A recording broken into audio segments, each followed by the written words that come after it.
오늘은 셋째 천사와 인치는 기별, 인치는 진리에 대해서 여러분과 함께 말씀을 나누겠습니다. 우리는 지금 마지막 시대에 살고 있습니다. 특별히 이 마지막 교회를 라오디게아 교회라고 말을 하는데, 이 라오디게아의 뜻은 백성을 심판한다라고 하는 그러한 뜻을 가지고 있습니다. 이 지구 역사의 마지막에 나타나는 교회를 말하고 있습니다. 그리고 요한계시록 14장 6절부터 12절에 나오는 이 세 천사 중에서 하나님의 백성의 운명이 걸려있는 인치는 기별을 전하고, 또 곡식을 가라지에서 분리해서 인을 치고 단으로 묶어서 또 창고에 들이는 천사가 셋째 천사입니다. 그 인 맞은 자의 수는 14만 4천이라고 성경은 말하고 있습니다. 요한계시록 7장 2절부터 4절에 나오는 말씀을 보면, 또 봄에 다른 천사가 살아계신 하나님의 인을 가지고 해 돋는 데로부터 올라와서 땅과 바다를 해롭게 할 권세를 얻은 네 천사를 향하여 큰 소리로 외쳐 가로되, 우리가 우리 하나님의 종들의 이마에 인치기까지 땅이나 바다나 나무나 해하지 말라 하더라. 내가 인 맞은 자의 수를 들으니 이스라엘 자손의 각 지파 중에 인 맞은 자들이 14만 4천이니. 그리고 요한계시록 14장 6절에서 나오는 6절부터 시작되는 이 심판의 때에 대해서 하나님의 백성으로 인치는 천사는 요한계시록 14장 9절로 12절에 나오는 셋째 천사로 묘사되고 있습니다. 셋째 천사는 초기문집 89페이지 가운데 보면은 곡식을 가라지에서 분리해서 인을 치고 묶어서 하늘 창고에 들이는 천사다, 이렇게 말하고 있습니다. 그래서 인치는 진리는 우리 시대의 적절한 현대 진리입니다. 주님께서는 귀중한 영혼들이 현대 진리, 곧 인치는 진리와 때에 적절한 식물의 부족으로 굶어 죽어가고 있는 것과 신속한 기별자들이 저들의 길을 달려가서 현대 진리로 양떼를 먹여야 할 것을 내게 보여주셨다고 1849년 현대진리 1권 3페이지 가운데 나오고 있습니다. 그리고 그 숫자에 들어가는 것은 우리들의 특권이 되는 것입니다. 하나님께서는 우리에게 주시는 모든 능력을 가지고 14만 4천인 가운데 들어가도록 분투 노력하자고 본교회 성경 주석 7권 970페이지 가운데서 찾아볼 수가 있습니다.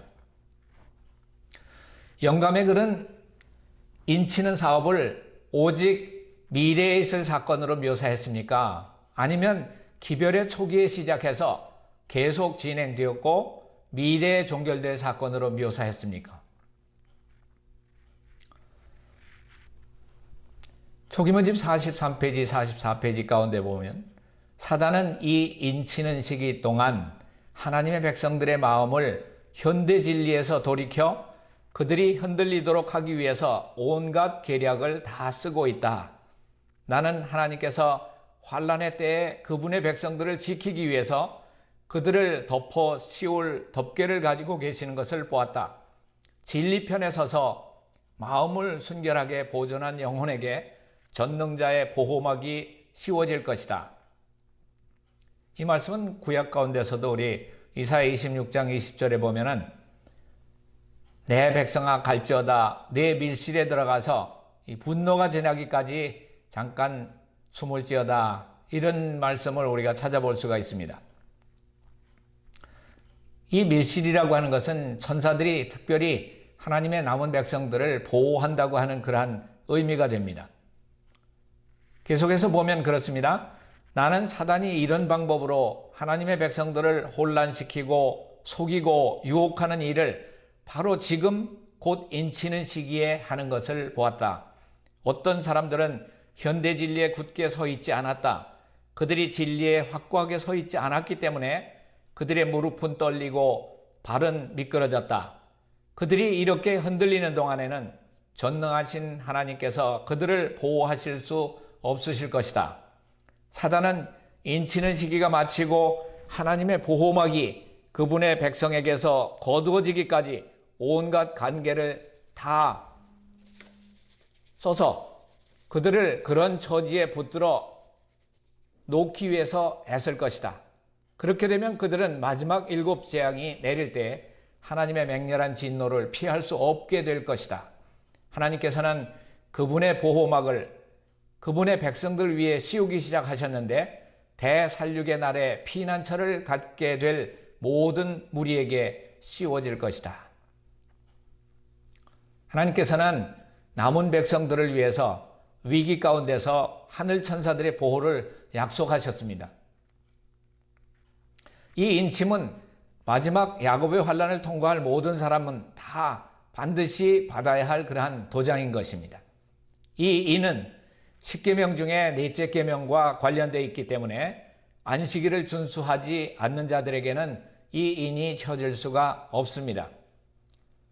그때에는 안식일의 주인 되신 예수 그리스도께서 내 안에 숨어 피하라고 그렇게 우리를 권하시고 우리를 피하도록 그 피난처를 열어주실 것입니다. 또 선지자는 그 당시에 이미 이 인치는 일이 시작됐고 인을 받은 사람들이 있다고 하는 것을 이렇게 설명하고 있습니다. 성경주석 7권 982페이지. 지구상에는 90세를 넘은 사람들이 살아있다. 나이가 든 이들은 자연적인 결과가 저들의 연약함 가운데 보이고 있다. 그러나 저들은 하나님을 믿으며 하나님은 저들을 사랑하고 계시다. 하나님의 인은 저들 위에 있으며 저들은 여호와께서 말씀하신 주 안에서 죽은 자들이 복이 있도다라는 자들의 수요 가운데 들게 될 것이다. 14만 4천 가운데 이 사람들이 잠을 자더라도 죽더라도 그 수요에 들어갈 것이라고 하는 것을 선지자는 말하고 있습니다.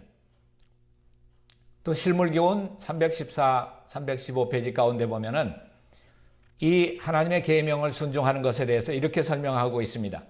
하나님께서는 그분의 자녀들이 온전하게 되기를 바라신다.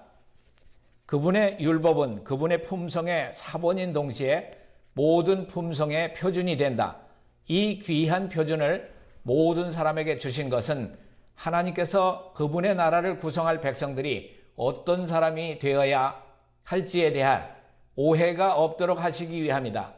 그리스도의 지상생애는 하나님의 율법의 완전한 표현이므로 하나님의 자녀라고 주장하는 자들이 그리스도와 같은 품성을 갖게 될 때에 하나님의 계명을 순종할 수 있게 될 것이다. 자, 이 10계명은 하나님의 품성의 사본이라고 말씀하고 있습니다.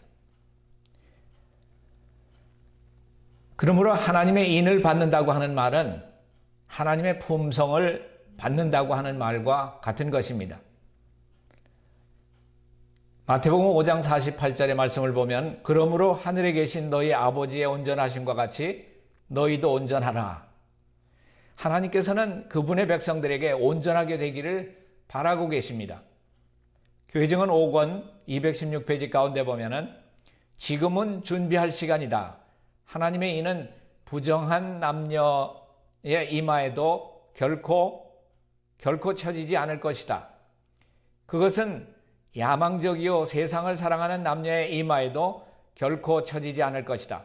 그것은 거짓된 혀나 속이는 마음을 가진 남녀들의 이마에는 결코 처지지 않을 것이다.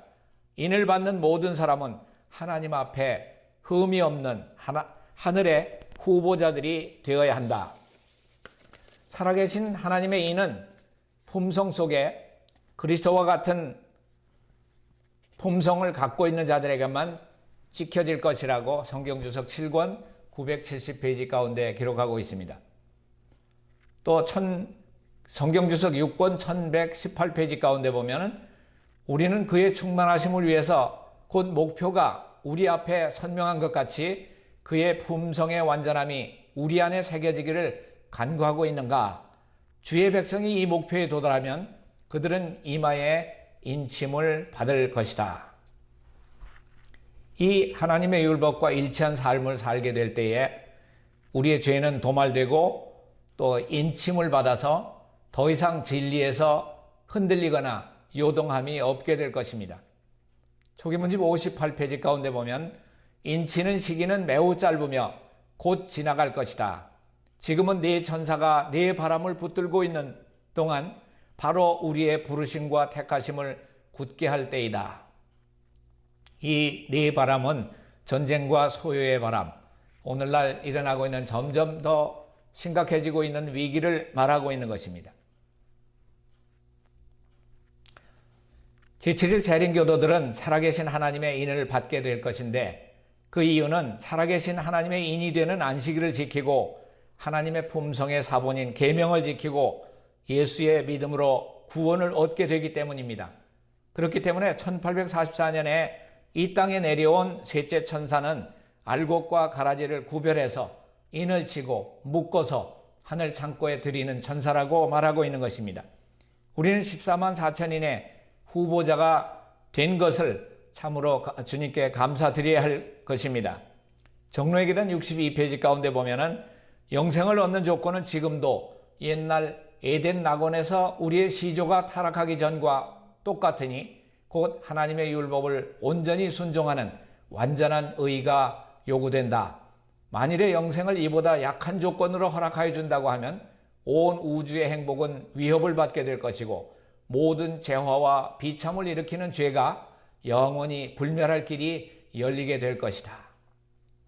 우리는 그리스도를 믿음으로 구원을 얻고 우리의 받은 바 진리의 말씀을 온전히 순종함으로 영생을 얻게 되는 것입니다.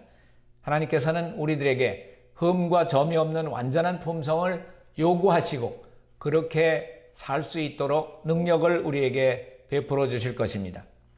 1844년 이후 하나님께서는 세 천사들을 통해서 완전한 진리를 공개하시고 이 기별을 받은 한 백성에게 살아계신 하나님의 인을 치시는 것이 구속의 경륜 가운데 계획되어 있다고 하는 것입니다. 이 무리들의 수가 14만 4천입니다.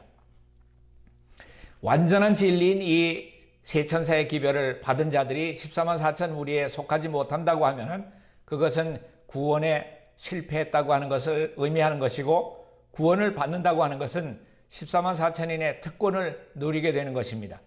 셋째 천사는 인치는 천사로 묘사된 것처럼 살아계신 하나님의 인치는 기별은 현대 진리입니다. 오늘날 양떼들에게 필요한 것은 현대 진리입니다. 초기문집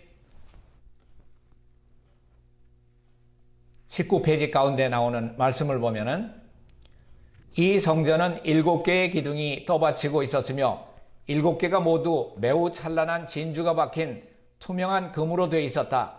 나는 거기서 본 놀라운 사물들을 다 묘사할 수가 없다. 내가 하늘 가나안의 언어로 더욱 좋은 그 세상의 영광에 대해서 조금이라도 묘사할 수 있다면 얼마나 좋을까. 나는 거기서 14만 4천 명의 이름이 금글씨로 척판들에 새겨져 있는 것을 보았다. 자, 이 현대 진리라고 하는 것은 인치는 진리, 14만 4천에 대한 그 인치는 진리, 적당한 식물이 때에 적당한 식물인 2300주야, 성소정결, 지성소기별, 조사심판, 늦은 비, 죄의 도말, 믿음으로 말미암는 의의 기별, 이러한 모든 것들로서 주님의 재림을 준비시키는 기별들을 현대진리라고 말하고 있습니다. 각시대 대쟁투 614페이지 가운데 보면 생사간에 사람의 운명이 결정된다. 그리스도께서는 그분의 백성들을 위해 속죄 사업을 마치시고 그들의 죄는 도말했다. 주님의 백성의 수효는 찼다. 주님께서 마지막 남은 무리들 가운데 특별한 그러한 구별된 무리를 14만 4천으로 계획해 놓으셨고 그 백성의 수요가 찰 때 하늘의 지성소의 봉사는 마쳐지게 되는 것입니다. 279, 280페이지 가운데 보면은 초기문집이에요. 나는 천사들이 하늘에서 왔다 갔다 하는 것을 보았다. 한 천사가 잉크를 가지고, 뿔로 만든 잉크를 가지고 지구에서 돌아와 예수님께 자기의 일이 끝났음을 보고하고 성도들의 수가 차서 인치는 사업이 마쳤음을 보고했다. 그러자 나는 십계명이 들어있는 법궤 앞에서 봉사하시던 예수님께서 향로를 내던지시는 것을 보았다. 예수님의 중보 사업이 끝난 후 그 두려운 시간에 성도들은 중보자 없이 하나님 앞에 살고 있었다. 모든 상황은 결정되었고 모든 보석은 헤아려졌다. 그 후에 예수님께서는 요한계시록 22장 11절에 나오는 선언대로 불의를 하는 자는 그대로 불의를 하고 더러운 자는 그대로 더럽고 의로운 자는 그대로 의를 행하고 거룩한 자는 그대로 거룩되게 하라고 선언하실 것입니다. 모든 것이 끝났습니다. 이제는 더 이상 죄인들을 위한 간구도 눈물도 흘릴 필요가 없습니다. 마지막 눈물은 흘려졌고 하늘 성소에는 죄인을 위한 중보자는 떠나시고 그곳에 계시지 않게 되었습니다. 죄인들에게 항상 호소하시던 성령도 세상에서 떠나시고 천사들도 더 이상 죄인들을 도울 그러한 일이 없어졌습니다. 14만 4천의 수요가 차는 날 사단은 자신의 운명은 끝이 나고 영원한 심판이 자신에게 있다는 사실을 잘 알게 될 것입니다. 인간은 하나님의 법을 지킬 수 없다고 고소하고 비난해 왔기 때문입니다. 그러나 하나님의 백성은 예수 그리스도의 능력으로서 그 능력을 믿음으로써 하나님의 법을 지키는 인내하는 성도들이 되었다고 하는 것을 온 천하에 다 보여주는 것입니다. 그것이 바로 온 땅을 환하게 하는 그분의 영광, 하나님의 품성이 올바로 드러나는 그러한 영광이 되는 것입니다. 주의 종은 인치는 기별은 셋째 천사의 기별이고 그것은 현대 진리의 기별이라고 말하고 있습니다. 이것은 운명이 걸린 그러한 기별입니다. 교회증언 5권 213, 214페이지 가운데 보면은 안식일을 지킨다고 공언하는 모든 자가 인침을 받는 것이 아니다. 다른 이들에게 진리를 가르치는 자들 중에서도 많은 사람들이 저들의 이마에 하나님의 인을 받지 못하게 될 것이다. 저들은 진리의 빛을 소유했으며 그들 주인의 뜻을 알았고 우리 믿음의 모든 점을 이해했다. 그러나 그들은 그것에 일치하는 행위가 없었다. 자, 알고 있다고 하는 것이 중요한 것이 아니라 거기에 일치한 행위가 따라야 된다고 하는 것을 강조하고 있습니다. 그리고 마지막 때에 특별 부활이 있게 된다고 하는 것에 대해서 각시대 대쟁투 637페이지에는 이렇게 설명하고 있습니다. 무덤은 열리고 땅의 티끌 가운데서 자는 자 중 많이 깨어 영생을 얻는 자도 있겠고 수욕을 받아서 무궁히 부끄러움을 입을 자도 있을 것이다. 셋째 천사의 기별을 믿고 죽은 사람들은 모두 영화롭게 된 몸으로 무덤에서 나와 하나님의 율법을 지킨 자에게 주는 하나님의 평화의 언약을 듣는다. 그를 찌른 자들, 그리스도의 죽음의 고통을 조소하고 조롱한 자들, 그리스도의 진리와 그분의 백성들을 몹시 핍박한 자들도 또한 일어나서 영광 중에 계신 그분을 보고 충성되고 온순한 사람들에게 주어지는 영광을 보게 될 것이다. 그리고 이 평화의 언약 가운데는 14만 4천인의 이 살아있는 성도들만 알아들 수 있는 예수 그리스도의 재림의 정확한 시간이 포함되어 있는 것입니다. 조금만 15페이지에 보면 곧 우리는 많은 물소리와 같은 하나님의 음성을 들었는데 그 음성은 예수님께서 오시는 날과 시간을 우리에게 알려주셨다. 그 수가 14만 4천이나 되는 살아있는 성도들은 그 음성을 알아듣고 그 의미를 깨달았으나 악인들은 그것이 뇌성과 지진이라고 생각했다. 이같이 많은 영감의 글로부터 우리는 14만 4천에 인치는 이 일은 셋째 천사가 그의 사업을 시작하던 초기에 이미 시작했고 또 은혜의 시간이 끝나기 바로 직전에 끝마쳐진다고 하는 것을 이해할 수 있게 되었습니다. 목사들에게 보낸 증언 445페이지 가운데 보면은 세상과 육체와 마귀를 이긴 자들은 살아있는 하나님의 인을 받을 것이다. 그 손이 깨끗하지 못하고 그 마음이 순결하지 못한 자들은 살아계신 하나님의 인을 받지 못할 것이다. 죄를 도모하고 그것을 행하는 자들은 지나침을 당할 것이다. 하나님 앞에서 취하는 태도에 있어서 원형적인 대속죄일에 회개하며 자신의 죄를 고백하는 자들의 입장에 서 있는 이들만이 하나님의 보호를 받기에 합당한 자로 인정과 표를 받게 될 것이다. 아침을 기다리는 이들보다도 더욱 열렬하고 간절하게 굳건히 구주의 오심을 바라보고 기다리며 살펴보는 이들의 이름이 인침을 받은 이들과 함께 계수될 것이다. 우리 모두가 세상과 육체와 마귀를 그러한 이기는 자들이 되어서 살아계신 하나님의 인을 받고 또 기뻐함을 입은 자들이 되기를 바라면서 오늘 말씀은 여기서 줄이겠습니다.